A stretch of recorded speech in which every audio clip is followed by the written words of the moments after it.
오늘은 모든 것 위에 뛰어나신 주님이라는 제목으로 말씀을 나누도록 하겠습니다.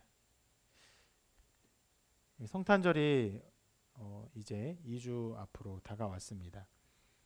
예수님이 태어나신 것을 기념하여 우리가 성탄절을 지키게 되는데 이 성탄의 말씀을 오늘 그리고 다음 주 당연히 그 다음 주에도 함께 살펴보고자 합니다. 오늘 말씀은 이사야서를 통해 살펴볼 텐데 예수님이 오시기 한참 전에 쓰여진 말씀입니다. 한참 전에 쓰여져서 예수님이 어떻게 사역을 하실까 이것을 예언한 부분이 오늘 말씀에 나와 있습니다.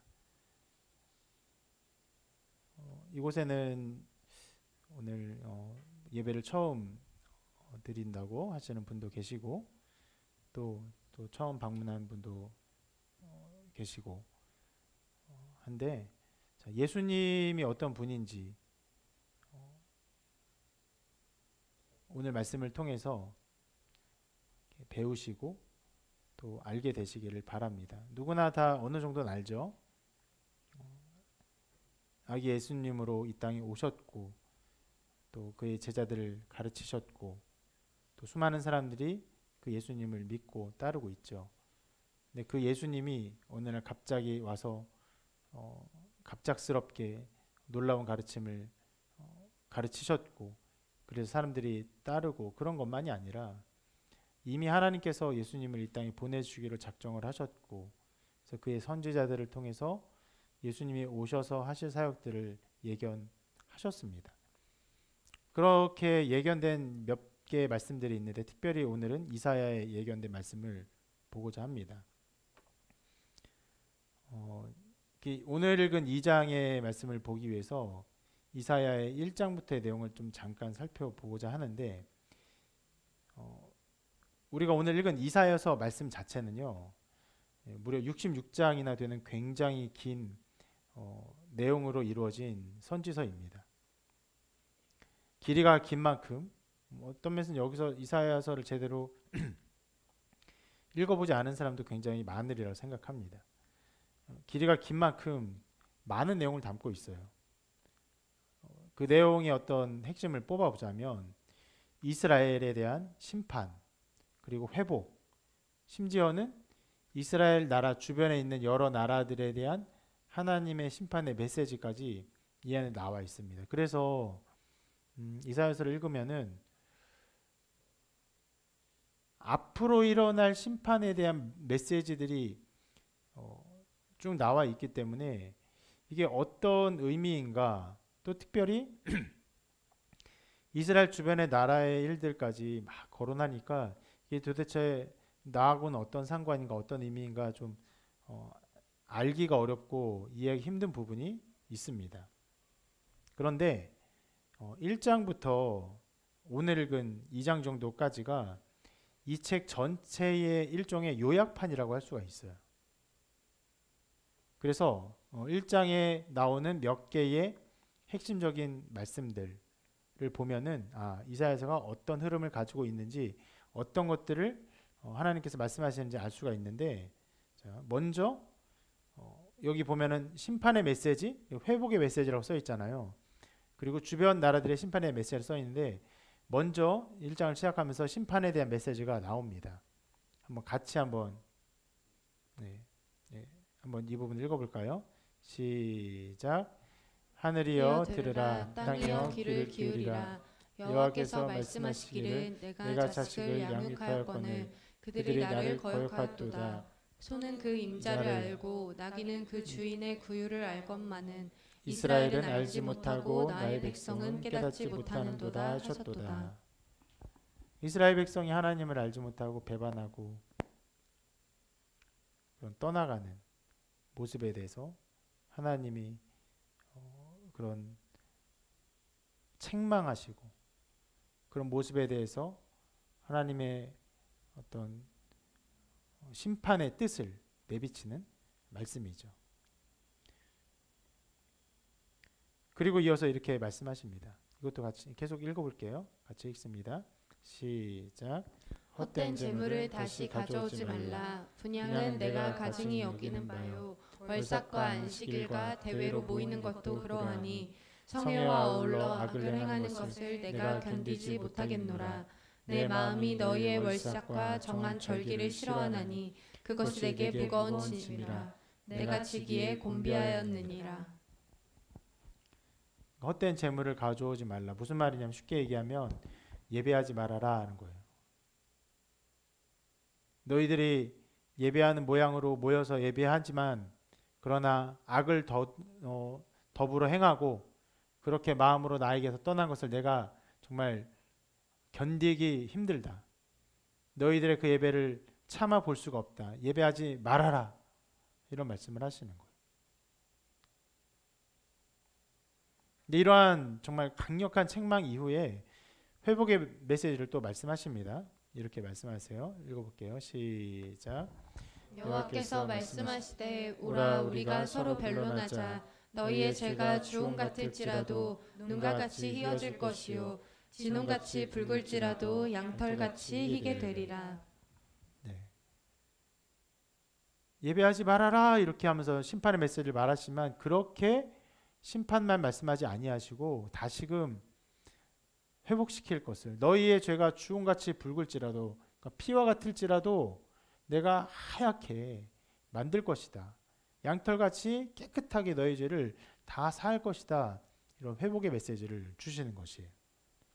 자, 그리고 이런 말씀들이 이어진 이후에 심판과 또 회복의 말씀들이 교차되어 계속 나타납니다. 그러다가 오늘 그 1년의 어떤 말씀들의 결론이 오늘 읽은 본문으로 이어지는 거예요. 그래서 마지막 부분에 앞 전체를 어떻게 보면 요약하는 말씀의 마지막 부분에서 이스라엘의 궁극적인 회복을 선포하고 있는 것이 오늘 읽은 말씀입니다. 그래서 오늘 읽은 말씀 여러분들이 어느 정도 이해했는지는 모르겠지만 대략적으로 이런 내용을 가지고 있어요. 하나님의 통치가 나타날 것이에요. 그리고 그 백성들을 회복하실 것입니다.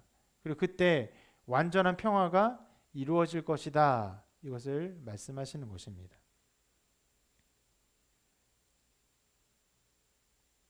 근데 이 말씀이 그 예수님 오시기 아주 오래전에 있었던 말씀이고 실은 예수님 혹은 어떤 한 분 하나님 보낸 어떤 선지자 뭐 이런 식으로 말씀된 것이 아무것도 없어요. 그래서 그 당시 유대인들은 이러한 회복의 메시지를 꽤 정치적으로 이해를 하곤 했습니다. 아까 본 말씀에서 보면은 칼을 쳐서 보습을 만들고, 그러니까 무기를 가지고 쳐서 무기를 이렇게 다듬어 가지고 이제 농기구를 만든다는 얘기예요. 그렇게 너희들의 평화가 임할 것이다 말씀하신 것인데 지금도 뭐 전쟁이 많은 시기지만 고대 시대에는 전쟁이 수시로 일어났죠. 국가의 개념 자체가 거대한 국경을 가진 하나의 국가이기도 하고 또 작은 도시를 점령한 성을 가지고 있으면 그것이 일종의 국가처럼 여겨져서 국가와 국가가 바로 연접한 그 성과 성이 서로 싸우고 죽이고 멸망시키고 이런 일들이 비일비재하게 일어났습니다. 그래서 어떤 전쟁 그리고 그로 인해서 갖게 된 두려움, 멸망 이런 것들이 그들의 일상생활이었는데 하나님께서 그렇게 말일에 마지막 때에 이 모든 것을 화평케 하실 것이다 라는 말씀을 이스라엘 백성들은 우리에게 이런 전쟁에서 벗어나게 하시고 평화를 주실 것이구나. 그럼 어떤 것을 기대하게 됩니까? 강력한 왕을 보내실 것이구나. 강력한 나라가 되게 하실 것이구나. 이런 것을 기대하게 되는 것이죠. 그렇게 유대인들은 이해했지만 실상 이 말씀은요. 완전한 평화, 온 세상에 임할 완전한 평화를 선포하는 말씀으로서 예수님을 예언한 말씀이라고 우리가 지금 이해하고 있습니다. 왜 그러냐? 예수님 외에 그 어떤 것으로도 이 세상에 완전한 평화가 임할 수 없기 때문에 말일에 일어날 완전한 하나님의 평화를 노래한 이 말씀은 오직 예수님만을 향한 예언의 말씀이다 라고 이해하는 것이. 그런데 이것이 이제 예언의 말씀이 종종 그런데 앞으로 일어날 예언의 말씀은 종종 시 혹은 노래로 표현됩니다. 왜 그러냐? 시는 산문, 어떤 설명문 뭐 이런 것보다 어떤 느낌, 그 안에 담기는 감정, 희망 이런 것들을 더 많이 응축해서 우리에게 전달해 줍니다. 여러분 시를 읽을 때 그렇게 읽는 것이죠. 시 안에 담겨 있는 감정들과 느낌들, 어떤 아련함들, 어떤 풍성한 어떤 소망들을 많이 느끼기 때문에 그렇게 읽지 않습니까? 실은 이사야 말씀도 앞일을 예언하면서 그러한 시와 같은 노래로 이것들을 예견하고 있는데, 그래서 우리가 오늘 일부러 이 말씀을 보기도 하는 거예요. 왜요? 이미 예수님 오셨어요. 예수님 오신 것이 어떤 의미인지 다 알고 있어요. 그렇지만 예수님 오시기 한참 전에, 몇백 년 전에 이것이 예언의 말씀으로 주어졌고, 이 말씀을 보면 구체적으로 예수님에 대한 말씀이 어떤 것도 없지만 노래로 담겨 있는 말씀 안에서 예수님의 사역을 어떤 면에서는 더 풍성하게, 아름답게 드러내는 것들이 있기 때문에 우리가 이것을 함께 살펴보는 것입니다. 그래서 오늘 말씀을 보면요, 이제 우리 오늘 읽은 본문을 볼 텐데 이렇게 시작을 합니다. 말일에 여호와의 전에 산이 모든 산 꼭대기에 굳게 설 것이요 모든 작은 산 위에 뛰어나리니 만방이 그리로 모여들 것이라.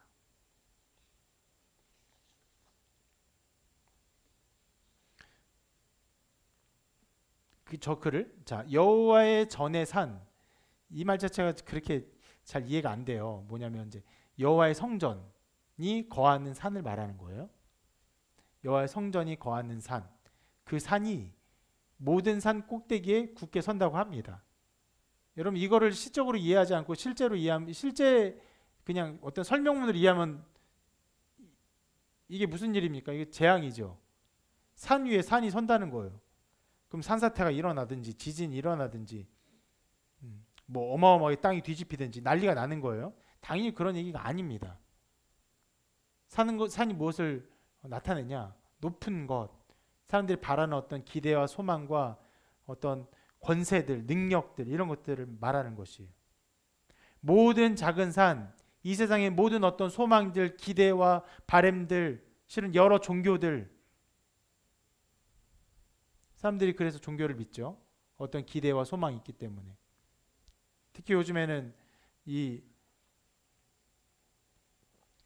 종교적인 것들을 많이 볼 수 있습니다. 어디서요? 월드컵에서. 여러분들 승부차기 하는 것만 봐요. 사람들 다 기도합니다. 어느 신에게 기도해요. 간절히 바라기 때문에. 신을 안 믿는 사람도 그 시간은 다 기도해요. 그렇게 기도하죠. 예. 이 세상 모든 사람들이 어떤 소망들이 있어 바라는 마음이 있습니다. 그런데 그것들, 사람들의 그런 어떤 기대와 소망, 어떤 종교들, 이런 것들보다 더 높은 곳에 하나님의 성전이 거하는 그 산이 우뚝 설 것이다. 이렇게 노래를 하고 있는 것입니다.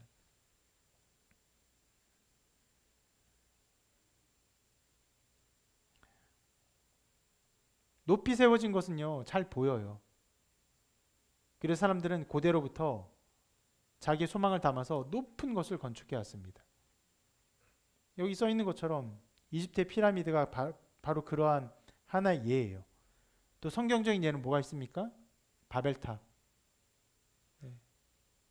바벨탑에 있는 여러 가지 지구라트들 다 바벨탑 어떤 형상을 가지고 있는 것이라고 생각되는데, 고대로부터 사람들은 언제나 높은 것을 건축해 왔어요. 지금은 안 그렇습니까? 지금도 그러죠. 여러분 한 20년 정도 된 것 같아요. 30년 됐나? 초고층 빌딩을 전 세계 수많은 나라들이 세우기 시작했죠. 어마어마하게 세우기 시작했습니다. 우리나라도 있죠. 말도 안 되게 높은 건물이 있어요. 그걸 세우면 어떻습니까? 높이 보여요. 사람들이 다 볼 수 있어요. 그걸 세운 기업이, 그 세운 어떤 나라가 위대해 보이고 또 칭송을 받을 만한 것처럼 느껴집니다. 그것이 사람들의 생각과 어떤 바램들을 상징적으로 보여준다고 생각을 합니다. 사람들은 그렇게 자기의 뜻을 높이기를 바라요. 사람들 눈에 높이기를 바라고 높은 것을 세우기를 바랍니다. 그것이 이 세상 사람들이 자기의 뜻을 높이는 방법이고 자기 생각을 높이는 방법들이었어요. 그런데 하나님은 이런 방법으로 자기를 높이지 않으셨습니다. 말씀은 여호와의 전의 산이 하나님의 산이 모든 산보다 더 높아진다고 하셨는데 실제로 그것을 높이는 방법이 다른 어떤 종교보다 높은 건축물을 만듦으로 하나님의 그 높음을 드러내지 않으셨어요. 하나님은 도리어 자기를 낮추사 자기를 높이셨습니다.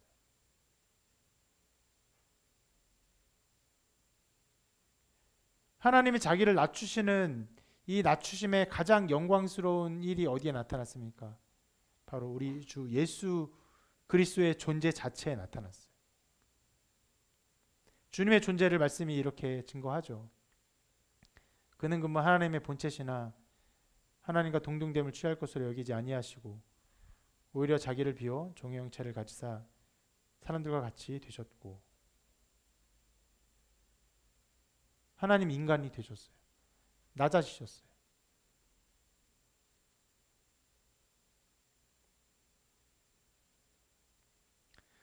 사람은요 대단히 교만해서 자기와 함께 무언가를 하면은 그 사람이 실은 별거 아닌 사람인 것처럼 느끼고 또 그렇게 행동하기 마련입니다. 대화를 하면서 누군가가 자기 어떤 어떤 정체라고 할까요? 그런 걸 감추고 얘기를 해요. 그래서 대화하다가 뭐 그런 상황이 돼서 자기가 어떤 사람인지를 막 드러내요. 자기가 뭐 이런 좀 재력이 있고 또 이러한 권력이 있고 막 드러냅니다. 그러면 그걸 듣는 사람이 그걸 듣자마자 바로 믿지 못해요. 별거 아닌 권세, 별거 아닌 부는 인정합니다. 아, 그렇구나 하고 인정해요. 근데 이 사람이 정말 높은 지위, 높은 어떤 권세, 높은 어떤 재물을 가진 사람이라고 그것을 드러내면요, 잘 믿지 못해요. 그렇게 훌륭한 사람이, 그렇게 위대한 사람이 이렇게 있다고? 인간이 교만해서 다른 사람의 어떠함의 높음을 분별하지 못하고 그것을 받아들이지 못합니다. 그래서 하나님이 인간이 되셔서 인간으로 오셔서 인간으로 사역을 하시자 사람들은 이 예수님을 전혀 알아보지 못했죠. 너무나 완벽하게 인간이 되셔서 하나님인 줄을 전혀 알아보지 못했습니다. 심지어 자기의 능력을 베푸심에도 오병이어를 베푸시고 풍랑을 잠잠케 하고 죽은 자를 살리고 수많은 병자를 고치고 이런 수많은 능력들을 베푸셔도 이스라엘 백성들이 예수님 어떻게 생각했습니까? 이 나라를 다스릴 왕이라고 생각했지 하나님의 아들이라고 생각을 못했어요. 심지어 구약 성경을 잘 알고 있었던 유대인들, 율법학자들, 서기관들조차 예수님이 하나님의 아들인 줄을 전혀 생각하지 못했고 도리어 예수님이 자기가 비로소 하나님의 아들이라고 밝히셨을 때 어떻게 반응했습니까? 이렇게 반응했습니다. 그 신성 모독하는 말을 너희가 들었도다. 거기 모인 사람들에게. 주님이 하시는 모든 일이 하나님의 아들임을 드러냈는데 그것을 믿지 못했어요. 그래서 결국 예수님 잡아 죽이려고 끌고 왔어요. 그리고 신문해요. 내가 하나님의 아들이냐 계속 신문해요. 그러니까 주님 말씀하셔요. 내가 그니라. 그 말씀을 하자마자 이런 말을 하는 거예요. 너희가 신성 모독하는 말을 들었도다. 여러분, 이 일련의 모든 사건, 예수님 오셔서 예수님이 당하신 이 모든 사건이 뭘 드러내냐면 예수님이 완전히 인간으로 오셨다는 것을 보여줍니다.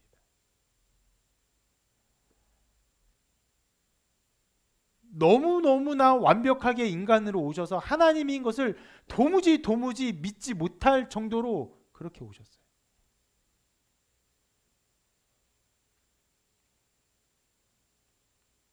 그렇게 성자께서는 자기를 낮추셨습니다. 그리고 우리가 이제 성탄절의 어떤 의미들을 앞으로도 계속 보겠지만 주님이 인간으로 그 존재를 낮추신 것도 낮아지심인데 태어나시는 모습 자체도 아주 낮은 모습으로 태어나셨어요. 그 모습을 이렇게 기록하고 있죠. 첫 아들을 낳아 강보로 싸서 구유에 누웠으니 이는 여관에 있을 곳이 없음이러라. 이동 중에 아이를 낳았고 아이를 낳았으면 그래도 방에서 아이를 돌봐야 될 텐데 그럴 장소가 없는 거예요. 그러니까 마구간에 말 구유에다 아이를 눕힌 것이에요. 여러분 실은 마구간은 뭐 외양간도 마찬가지고 우리 세대는 별로 이렇게 다가오는 어떤 그런 시설물들이 아니죠. 근데 우리 뭐 부모님 세대 외양간이 있었을 거예요. 외양간을 다 알고 있을 겁니다. 아이를 낳았는데 첫 아들을 낳았는데 외양간에다가 아들을 이렇게 방치하거나 한 이야기를 들어본 적이 있습니까? 그런 일 없어요.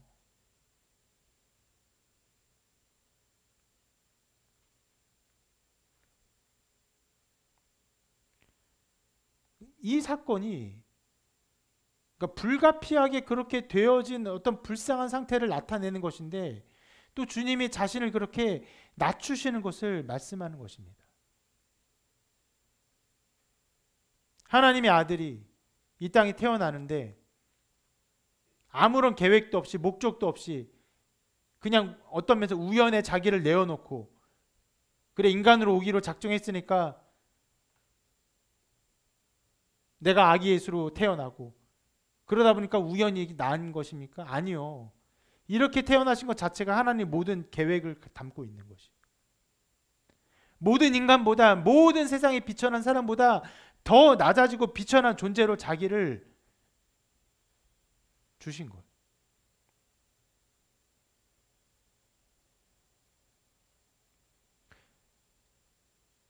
마리아와 요한이 자기 아들을 이 말구유에 누일 수밖에 없을 정도로 말구유에 누이는 거를 괜찮게 생각할 정도 형편없는 부모일까요?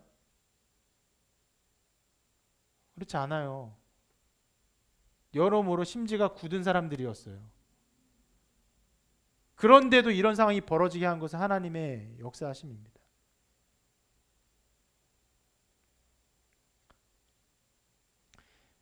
근데 이 모습 자체만이 주님의 낮으심이 아니라 주님이 태어나신 그때의 그 사회적 정황도 실은 굉장히 주님이 비참한 가운데 있었다는 것을 보여주는데 그때 사회의 어떤 상황을 말씀이 이렇게 기록하고 있습니다. 이에 헤롯이 박사들에게 속은 줄 알고 심히 노하여 사람을 보내어 베들레헴과 그 모든 지경 안에 있는 산의 아이를 박사들에게 자세히 알아본 그때를 기준하여 2살부터 그 아래로 다 죽이니. 이게 무슨 일이냐면 예수님이 태어나는 것을 전해 들은 동방의 박사들이 유력자들이에요. 유력자들이 와서 헤롯 대왕에게 말한 것이에요. 유대인의 왕으로 나신 이가 어디 있느뇨? 충격이죠. 헤롯 왕은 자기가 이제 완전한 왕이라고 그 말하기 좀 어려운 부분도 있겠지만 유대인의 왕이라고 생각했는데 유대인의 왕 실은 그 헤로다는 또 어떻게 보면 정통 유대인이라고 보기도 어려워요. 그런 면에서 출생적으로 자기가 유대인으로 왕으로 나는 어떤 유대인을 적대시할 수밖에 없는 존재였습니다. 그러니까 이런 소식을 들으니까 아니 그런 자가 있다고? 그러니까 여러분 이게 헤롯이 어떤 메시아를 뭐 미리 알아보고 죽이려고 했다라기보다는 어떤 자기의 지위를 위협하는 어떤 씨앗이라도 다 죽이려는 태도를 가지고 있는 거예요. 그래서 자세히 알아봐서 그때로부터 두 살 아래의 모든 남자아이를 다 죽였어요. 미친 정책이 실행되었습니다.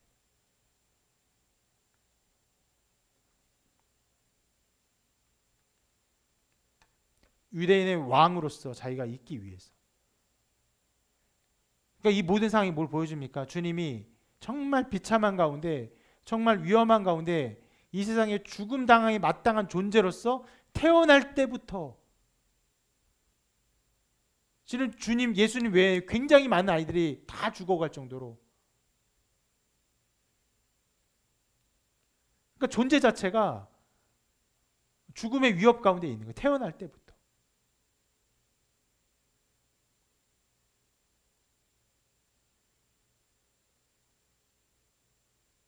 이렇게 주님은 자기를 낮추셨습니다. 낮추시고 또 낮추시고 비참한 가운데 자기를 계속 두셨어요.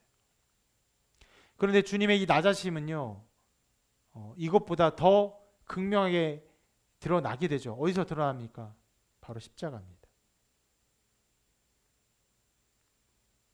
십자가의 드러남은 주님의 이 태어나실 때 낮아짐보다 더 강하게 드러난 것인데 왜 그러냐면 예수님이 태어날 때 예수님이 태어난 것을 사람들이 몰랐어요. 몇몇 사람들은 알았어요. 동방의 박사들이 알고 그렇게 와서 경배를 했지만 거의 이것이 소문나지 않았어요. 근데 예수님이 마침내 죽으실 때 언제 죽었습니까? 유대인 명절에 예루살렘의 사람들이 다 모든 유대인들이 다 모였을 때 그때 재판을 받아서 유명한 죄수를 놓아주고 예수님을 대신 죽이기로 결정을 하고 모든 사람들 앞에서 어디서요? 골고다 언덕에서 높이 솟은 언덕 위에 그리고 십자가 위에 가장 비참한 모습으로 높이 세워져서 모든 사람 앞에서 죽임을 당했어요.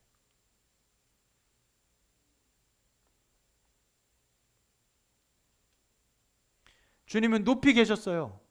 그런데 어떻게 해요? 가장 비천한 모습으로 높이 계셨습니다.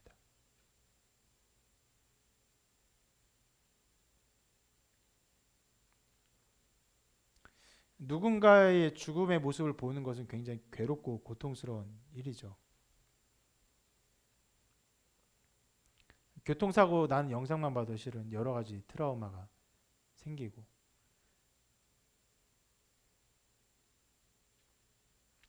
자녀가 먼저 세상을 떠날 때 자녀의 그 죽은 모습을 본 부모의 마음은 그 고통을 이제 덮을 수 있는 건 없는 것이죠. 근데 우리가 잘 살펴본 것처럼 십자가에서 주님이 어떻게 계셨습니까? 다 벗겨져서 실은 달리기 전부터 엄청나게 채찍에 맞아서 거의 죽었어요. 그 생명이 거의 꺼졌어요. 꺼진 채로 높이 달렸어요. 그리고는 달리면은 제가 말씀드린 것처럼 못 박히고 다리 못 박히니까 숨이 막힙니다. 숨을 못 쉬게 만들어요.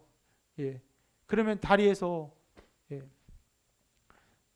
다리에 박힌 못을 딛고 일어서죠. 숨을 쉬려고 일어서면 조금 쉬죠. 근데 다리 엄청난 고통이 다시금 일어나니까 못 버티고 또 주저앉죠. 살려고 어떻게 보면은 그거는 실은 죽고 싶을 거예요. 거기 있는 사람 죽고 싶을 거예요. 그런데 인간의 본능이 그렇게 만들지 않아요. 그래 죽자. 내가 여기서 질식해서 죽는 게 낫겠다. 조금만 참으면 죽으니까 질식하자. 이렇게 되지 않는 거죠. 본능적으로 살려고 자꾸 숨을 쉬는 거죠. 그 죽고 싶은데 죽지 못하고 살려고 발버둥거리는 모습을 모든 사람 앞에 보이는 것이고, 특히 자기의 어머니에게, 아버지에게 보이는 것이고, 심지어 거기 있는 모든 사람들이 어떻게 생각합니까? 나무에 달려 죽은 저주받은 자에서 죽음 당하는 것이 마땅하다. 신성모독한 사람이 마땅하다. 그렇게 모든 사람이 다 그 죽음 당함을 마땅히 여기면서 그 위에 높이 계셨어요. 누구도 보지 못하는 일이 없도록.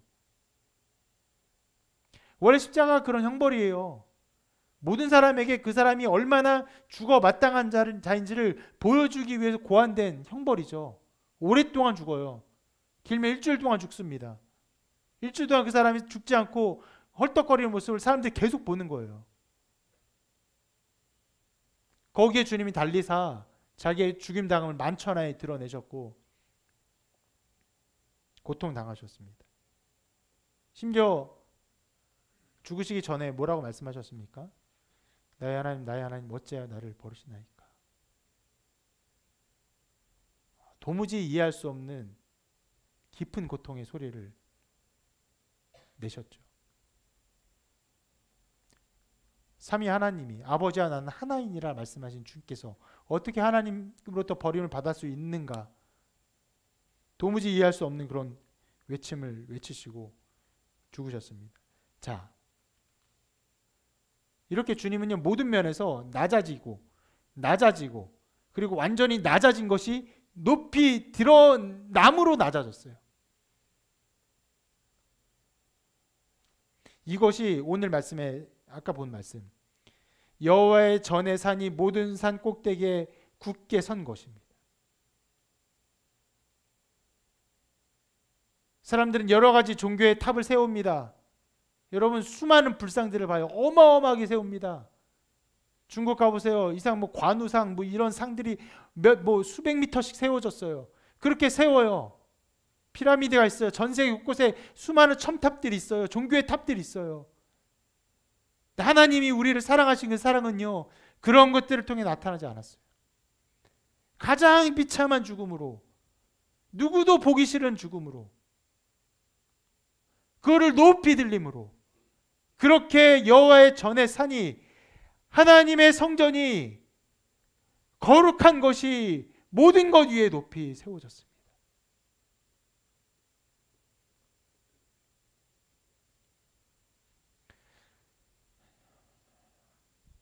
왜 그렇게 하셨습니까?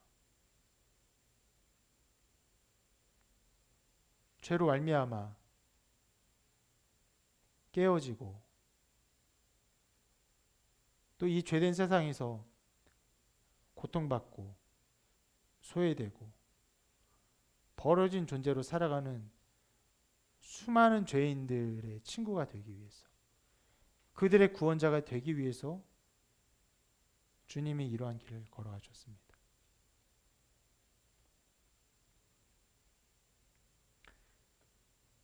그래서 신자의 신앙을 이렇게 고백합니다. 말씀 가운데 이렇게 나타나는 고백이 있어요. 무명한 자 같으나 유명한 자요, 죽은 자 같으나 보라 우리가 살아있고, 징계를 받는 자 같으나 죽임을 당하지 아니하고, 근심하는 자 같으나 항상 기뻐하고, 가난한 자 같으나 많은 사람을 부유하게 하고, 아무것도 없는 자 같으나 모든 것을 가진 자로다. 굉장히 아름다운 신앙의 고백이지만 이 신자의 실제 상태는 어떻게 보인다는 겁니까? 무명해요. 죽은 자예요. 징계를 받고 있어요. 근심하는 모습으로 보여요. 가난해요. 아무것도 없어요.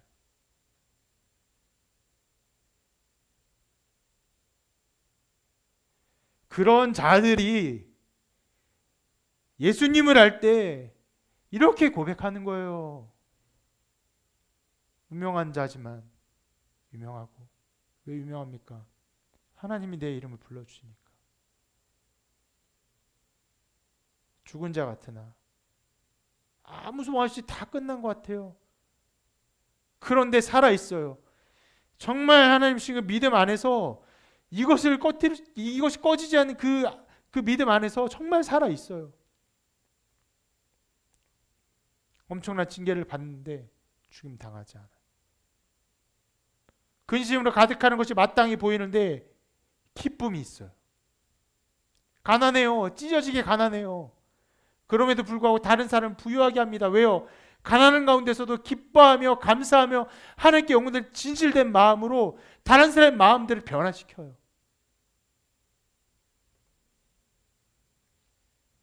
실은 부자들은 그렇지 않죠. 그럼 부자를 만나면 여러분 마음이 부유해집니까? 여러분 마음이 가난해지죠. 비참해져요. 화가 나요. 나의 운명을 막 저주해요. 부모님도 저주해요. 그러나 가난하면서 소망을 가진 그리스도인을 만나면요, 사람들이 도리어 부유해져요. 돈으로 살아가는 것이 아니면 알게 돼요. 그래서 아무것도 없는 사람인 것처럼 보이는데 모든 것을 소유한 것처럼 여김을 받습니다.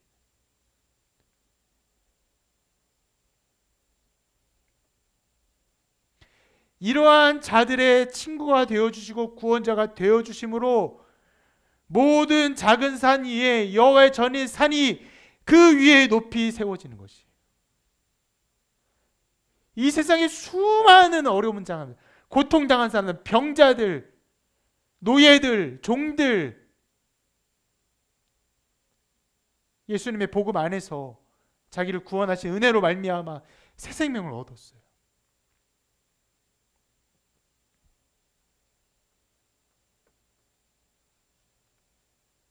이것이 하나님이 자신을 높이시는 아주 특별한 하나님의 방법입니다. 그 사람 아무리 가난해도, 아무리 죽음 앞에서 병들어 있어도, 아무리 무식해도 예수님을 알고 만날 수 있어요. 주님, 나를 불쌍히 여겨주세요. 주님, 내가 정말 연약합니다. 버림받은 자예요. 나를 사랑하는 사람이 없어요.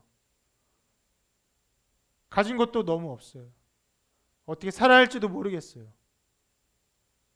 근데 주님, 그 고통 가운데 자기를 내어주신 주님, 가장 깊은 고통 가운데 계셨던 주님, 주님께서 나를 용서해 주시고 살려주실 줄 믿습니다. 여러분, 기독교는요, 어렵지 않아요. 그렇게 어려운 게 아니에요. 자기 연약함을 고백하고 정말 하나님 안에서 하나님께서 은혜를 주시고 그 주님께서 나의 구원자가 되심을 정말 알기를 바라고 주님께서 나를 구원해 주시기를 바라는 마음이 있어서 정직하게 그 마음을 고백하면 하나님께서 그 마음 가운데 역사해 주세요. 정말 수많은 사람들이요, 정말 순식간에 정말 단 몇 분 만에 예수님을 알고 믿고 거듭나는 역사 가운데 살아왔습니다.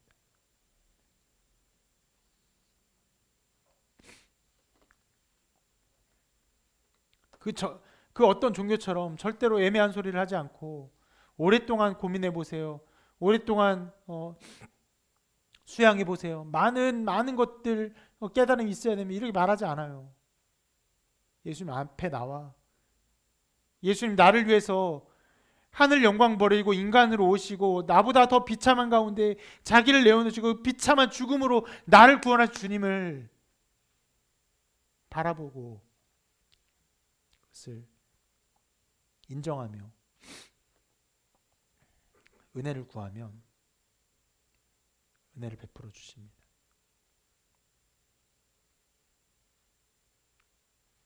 그래서 오늘 말씀에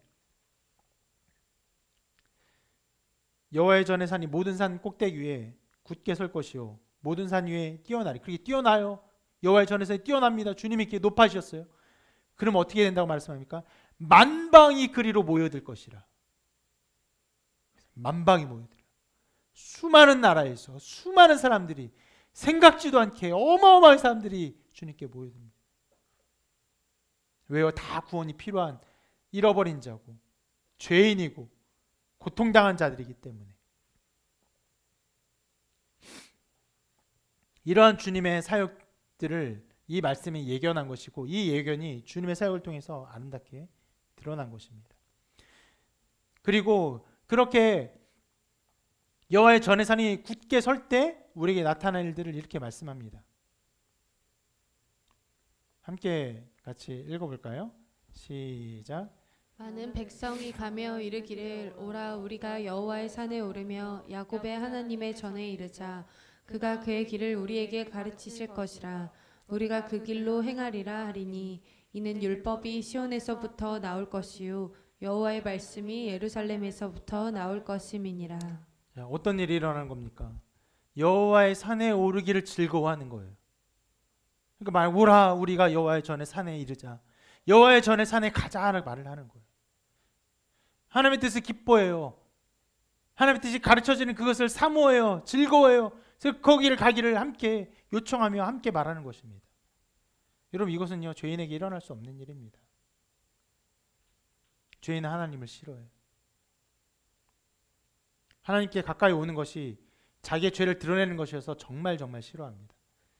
세상 모든 사람이 다 죄를 지었어요. 예외 없이 다 죄를 지었습니다. 이거는 부인할 수 없는 사실이에요. 그래서 정말 많은 사람들 교회로 한번 오십시오. 와서 예배 드립시오. 물론 믿지 않으니까 오기 힘들겠죠. 그런데 오지 않게 되는 굉장히 큰 부분이 무엇이냐면 두려워요. 그 빛 앞에 나오는 것이 두려워요. 자기의 죄를 밝히고 자기 부끄러움을 드러낼까 봐 두려워요. 온다고 해서 당신 무슨 죄를 지었습니까? 물어보지 않아요.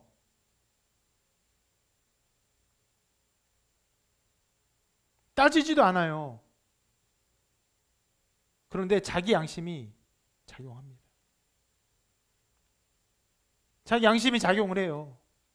자기 지난 일들을 계속 생각나게 하고 그걸 떠오르게 해요. 끊임없이 고발합니다. 여러분, 양심은 정말 어떤 면에서는 강력해요. 그 어떤 것보다 강력해요. 정말 어떻게 보면 무서워요. 양심의 가책을 받고 옳은 일을 하기도 하지만 양심의 가책을 정말 견디기 힘들어서 피해서 도망가는 일들이 엄청나게 많아요. 말씀은 그 상태를 이렇게 말합니다. 악을 행하는 자마다 빛을 미워하여 빛으로 오지 않으니 이는 그 행위가 드러날까 함이요. 자, 아까 말씀드렸듯이 이 세상 모든 사람은 다 죄를 지었어요. 여러분 스스로 여러분 죄를 안 지었습니까?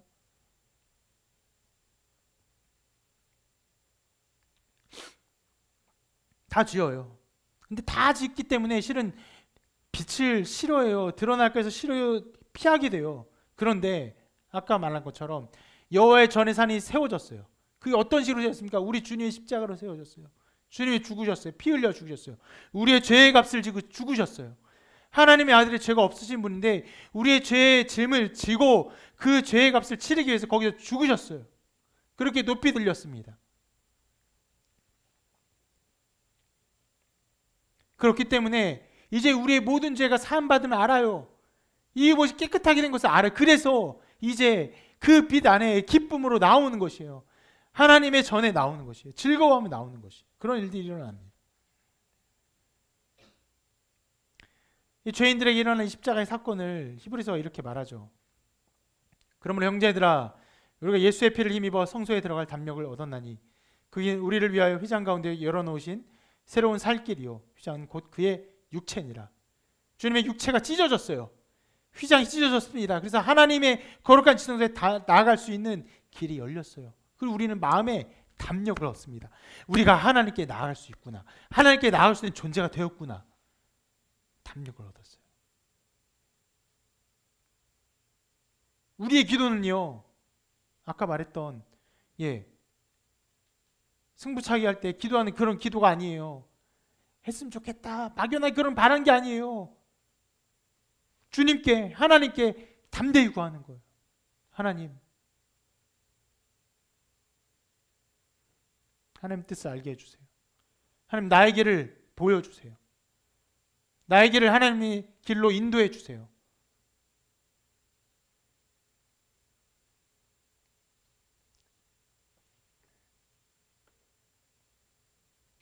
주님의 그 복음의 보혈의 피로 말미암아 우리가 살 길을 얻었기 때문에 하나님께 나아가기를 기뻐하죠. 그래서 또 말합니다. 이렇게 그가 그의 길을 우리에게 가르치실 것이라 우리가 그 길로 행하리라.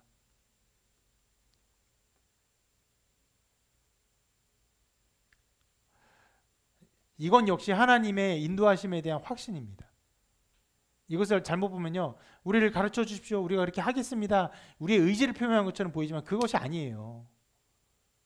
여러분, 그 우리의 의지랄 것이 진짜 별거 아닌 게, 여러분 교회 나오면 누구나 다 의지가 생깁니다.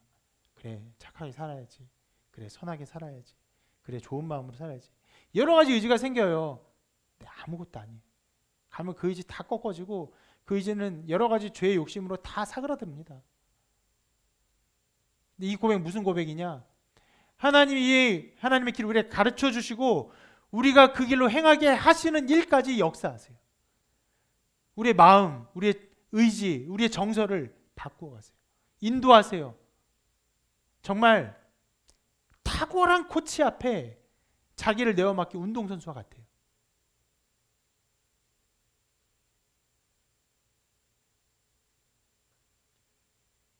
운동선수가 코치에게 가죠. 그러면 나에게 운동법을 알려주십시오. 그럼 몇 가지, 아침에 이거 하고 점심에 이거 하고 저녁에 이거 하고, 알려주면 그대로 하고, 그런 식으로 코칭이 되는 게 아니에요. 코칭은 그 사람의 정성, 생각, 정서, 마음, 육체, 연약함, 강함 다 파악해요. 그래서 그것을 막 들었다 놨다 합니다. 막 강하겠다, 좌절하게도 하고, 좌절하겠다, 이기기도 하고, 그래서 막 만들어 가요. 그것이 코칭이죠. 변화시켜요. 그 사람의 가능성을, 그 사람이 더 많이, 코치가 더 많이 알고 변화시키고 새롭게 만들어가는 것이 코칭이죠. 바로 그런 것을 말하는 거예요. 하나님이 우리를 인도하세요. 행하게 하세요. 만들어 가세요. 그 하나님을 믿고 나아가는 거예요. 하나님 우리를 만들어 가시고 인도하실 것을 믿고, 하나님의 굳은 성품을 믿고 나아가는 것입니다.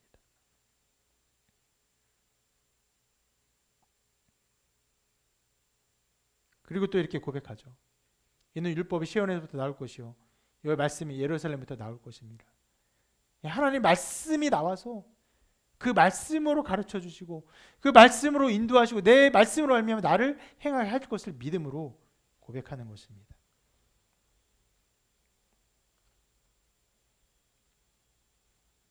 이것이 말일에 일어날 일이에요. 여호와의 전의 산이 모든 산의 꼭대기 섰을 때 그로 말미암아 하나님의 길을 기뻐해요. 하나님께 나아가기를 즐거워해요. 하나님이 가르칠 것을 믿어요. 하나님의 말씀이 막 물밀 때 흘러나올 것을 믿어요. 그 말씀 가운데 내 마음과 생각이 변화될 것을 믿어요. 그런 일들이 일어나는 것입니다. 그리고 또 다른 열매를 이렇게 말합니다. 같이 한번 읽어볼까요? 시작. 그가 열방 사이에 판단하시며 많은 백성을 판결하시리니 우리가 그들의 칼을 쳐서 보습을 만들고 그들의 창을 쳐서 낫을 만들 것이며 이 나라와 저 나라가 다시는 칼을 들고 서로 치지 아니하며 다시는 전쟁을 연습하지 아니하리라. 아까 말한 것처럼 칼로 보습을 만들어요.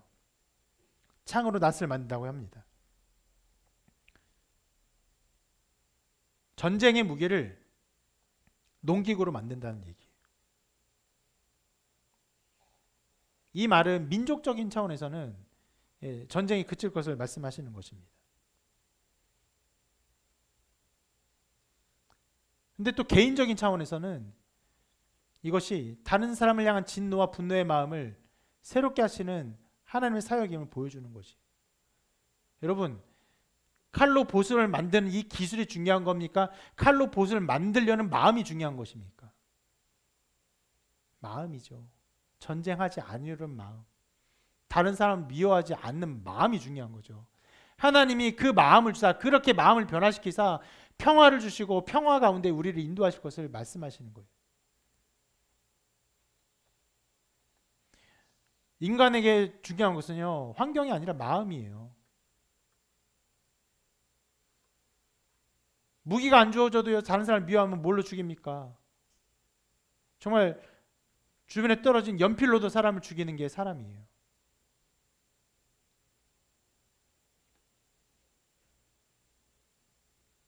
아무것도 없어 볼펜만 있어도 실은 그 사람을 이렇게 죽일 수 없어도 어떻게 죽입니까? 글로 써서 사람을 죽이죠. 실제로 얼마나 많은 사람이 죽었습니까?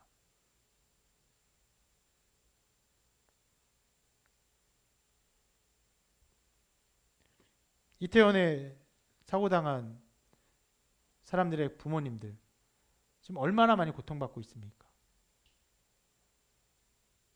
막 비아냥으로 글을 쓰고 가장 고통받는 사람들인데 그들의 마음을 도리어 헤집고 죽이는 거예요. 미워하는 거예요. 그런데 그런 마음을 변화시킨다고 말씀하세요. 인간의 마음에 근원적으로 있는 다른 사람을 깔보고 무시하고 미워하고 파괴시키고 하자는 마음들.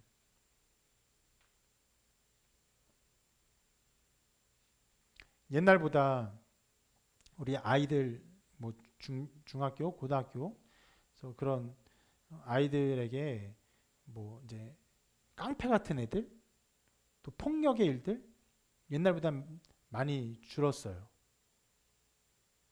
그런데 여러 모양 고통받는 아이들이 굉장히 많습니다. 별거 아닌 스마트폰 가지고 카카오톡 가지고 아이들에게 엄청난 폭력을 가해요. 말도 못한 폭력을 가합니다. 몇 살 살지도 않았는데 이제 이 세상 10년, 10여 년 살았는데 마음속에 그 다른 사람 미워하고 깔보고 짓밟는 마음들이 제어가 안 돼요. 죄인으로 태어나서 제어되지 않은 죄상이 끊임없이 작용을 하는 것이에요. 근데 하나님께서 그런 우리의 죄로 말미암아 나타날 수밖에 없는 그런 죄의 모든 것들을 변화시킨다고 말씀하세요. 어떻게 무엇으로요? 사랑으로.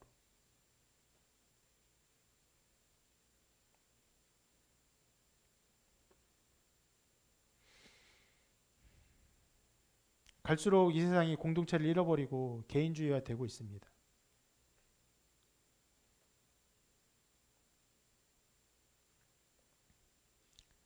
그것은 일종의 이 다른 사람을 미워하는 마음의 순화된 표현이라고 생각을 해요. 내가 너를 괴롭히지 않을 테니 너도 나를 괴롭히지 말아라. 그리고 끊임없이 비교를 하죠.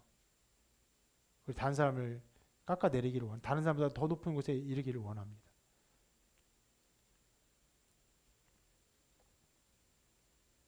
그러한 세상이 변화되기 위해서 어떻게 됩니까? 마음의 미움이 변화되고 사랑으로 바뀌어야 돼요.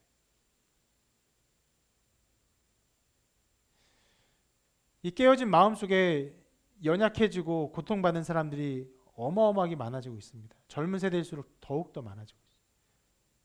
기본적인 사람과의 그 공동체의 정서를 배우지 못하고 자란 사람들이 많아지고 있어요.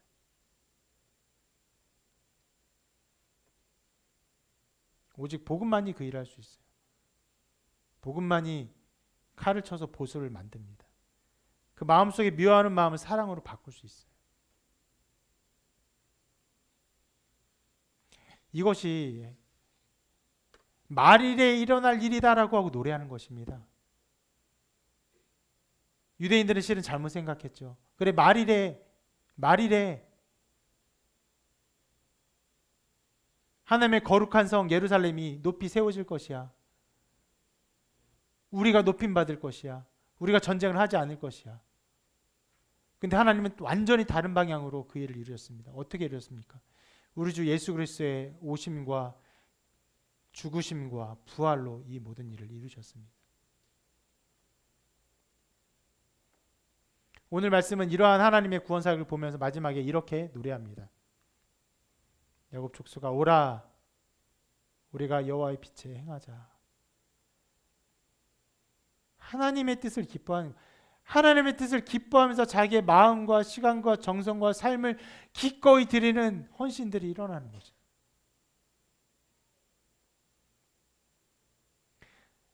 야곱 족속가 우리가 오라 평화가 있으니까 우리가 마음대로 행하자가 아니에요.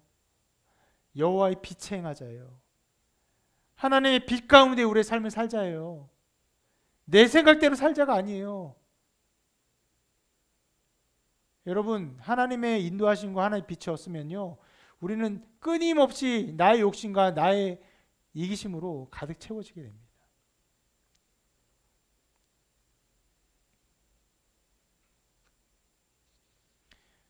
이렇게 이사야의 예언은요, 예수님의 사역을 노래했고 예수님의 사역으로 말미암아 나타날 결과들을 예언했습니다. 그리고 이루어졌죠. 만방이 하나님께 돌아가, 만방이 예수님께 돌아가서 우리도 그 만방 중에 예수님을 알고 하나님을 믿는 백성이 되었습니다.